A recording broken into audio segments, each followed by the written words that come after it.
This is VOA News. I'm David Byrd. The battle between President Donald Trump and House Democrats over his tweets about 4 female lawmakers is helping draw the outlines of next year's election.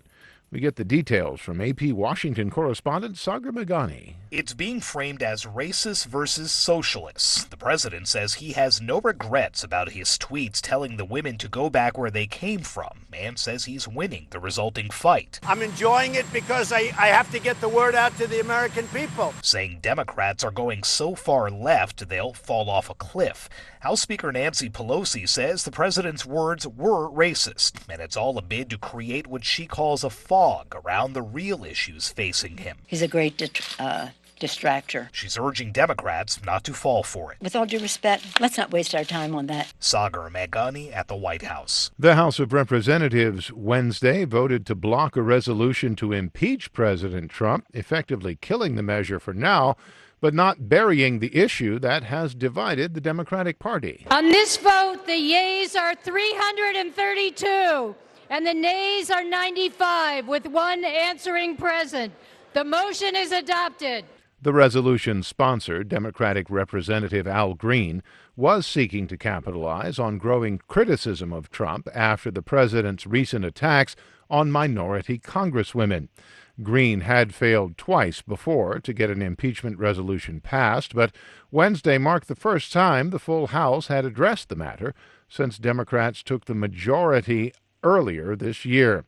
The president is in Greenville, North Carolina, for a political rally and has promised to continue to talk about what he called the 4 vicious young socialist congresswomen whom the president tweeted should go back to their homelands even though they're all Americans. This is VOA News. Joaquin El Chapo Guzman was sentenced to life in prison in a court in New York on Wednesday. AP correspondent Jennifer King has more. The Mexican drug kingpin known as El Chapo, Joaquin Guzman, has been sentenced by a federal judge in Brooklyn to life without parole plus 30 years. Assistant Attorney General Brian Benchkowski spoke to reporters in New York after the sentencing. The long road that led Chapo Guzman from the mountains of Sinaloa to the courthouse behind us today was paved with death, drugs, and destruction. The 62-year-old was brought to the United States to stand trial after he twice escaped from Mexican prisons. The defense argued that he was framed by other traffickers who became government witnesses, and that the judge failed to thoroughly investigate claims of juror misconduct. I'm Jennifer King. Sudan's ruling military council and a coalition of opposition groups signed a power-sharing accord in Khartoum Wednesday. We get details from Naba Mohaideen. The accord calls for a 3-year transitional period leading to elections for a civilian-led government. A ruling sovereign council will have 6 members from the opposition FFC and 5 from the TMC. A TMC member will lead the council for 21 months, after which the leader will come from the opposition. In June, Sudanese security forces stormed a protester camp outside the defense ministry and killed dozens of demonstrators who were demanding civilian rule. The military had taken control of Sudan's government 2 months earlier, ousting longtime President Omar al-Bashir after months of mass protest. The TMC is still insisting on full immunity for anyone who serves on the Sovereign Council. The 2 sides are scheduled to meet Friday to discuss terms and details of the constitutional draft. Naba Mohaideen for VOA News, Khartoum. The World Health Organization has declared the Ebola epidemic in the Democratic Republic of Congo's conflict-ridden North Kivu and Ituri provinces a public health emergency of international concern. On Sunday, the first case of Ebola was discovered in Goma, a city of 2 million people. The pastor infected with the virus has since died.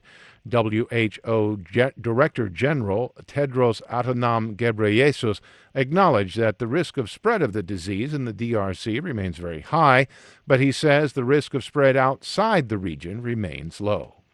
The United States is officially removing Turkey from its F-35 stealth fighter jet program after Ankara accepted Russian delivery of an S-400 missile defense system. Ellen Lord is the Pentagon's chief weapons buyer. Turkey cannot field a Russian intelligence collection platform in proximity to where the F-35 program makes, repairs, and houses the F-35. U.S. officials believe Turkey's decision to use the Russian radar could compromise the alliance's military systems in the country, including the F-35. I'm David Byrd, VOA News.